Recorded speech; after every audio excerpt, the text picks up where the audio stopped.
They say the human face tells a story, every scar, every wrinkle, a memory. But what happens when the face itself is gone?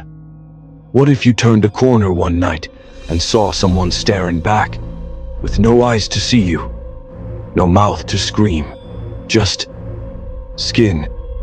Tonight, we uncover 3 true encounters erased from public record, sightings so disturbing they were buried and forgotten. But the people who saw them never forgot. Turn off your lights, put your phone face down, and remember, once you hear these stories, you can't unsee them.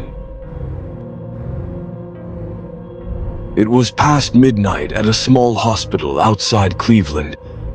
David, a 43-year-old night guard, had been doing these shifts for years.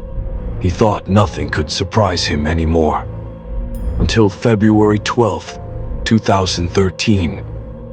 Elevator dings softly. A woman stepped out of the elevator, barefoot, wearing a faded blue hospital gown. She walked slowly to the reception desk and stood there, perfectly still. David approached. "Ma'am, can I help you?" No response. When she turned her head, his flashlight froze on her face, or what should have been her face. Heartbeat thumps.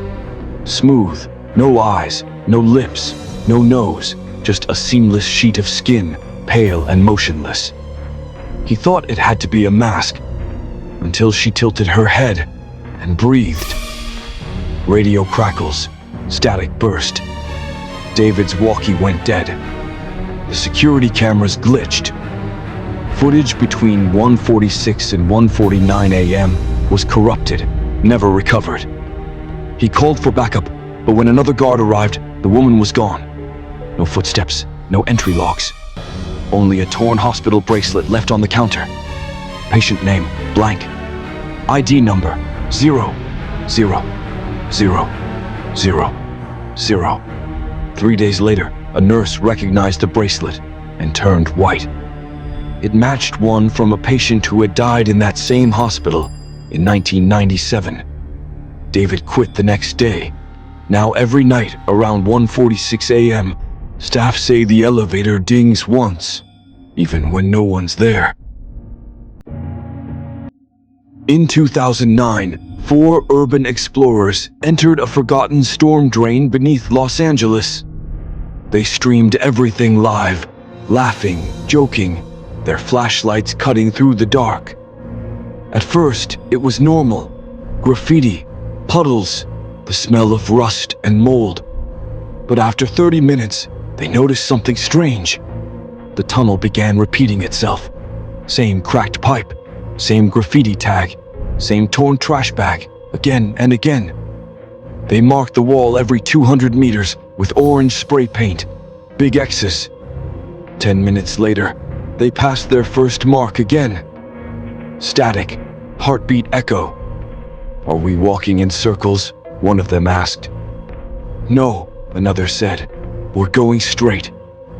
Then from far ahead, a flicker of light. Someone standing still, tall and thin, at the tunnel's end. They shouted, but the echo came from behind them. Screech of feedback, heavy breathing. They ran. The footage shook violently. Screams, splashes, static. Then silence. 2 days later, police found the camera on the ground, still recording. The tunnel measured only 120 meters long, but the final frame of the tape shows 5 silhouettes. There were only 4 explorers. Viewers who've seen the recovered footage claim they hear dripping water in their homes afterward. Some say their bathroom mirrors fog up on their own, and when they wipe the glass clean, there's an orange X behind them.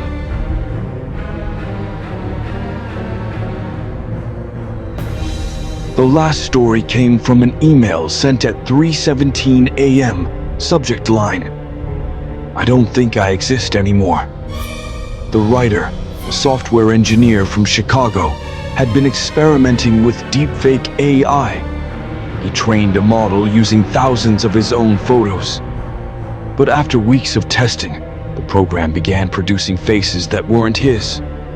Close, but wrong. Eyes slightly misplaced, jawlines that twitched, expressions that lingered too long. He deleted the files, wiped his drives, and shut everything down. But the next morning, his reflection was different. Low whisper. He said the man in the mirror didn't blink when he did. Then his photos changed. ID cards, passport, even his LinkedIn profile. Each version just a little less him. When coworkers asked why he looked different, he stopped answering emails. 3 months later, his apartment was empty. Lease terminated. Name removed. The email that told his story still circulates the internet, appearing in inboxes from an address that doesn't exist. And sometimes, people who open it say their front cameras turn on for just a second. Then they see a face, almost theirs, staring back. If you made it this far, you didn't just listen. You've been seen. They say when you hear a faceless story, something hears you back. So before you close this video, look into your reflection. If it looks the same, you're safe. For now, pause, faint inhale. Subscribe, so you'll know what to do when they finally find you. Because next week's story might not be someone else's, it might be yours.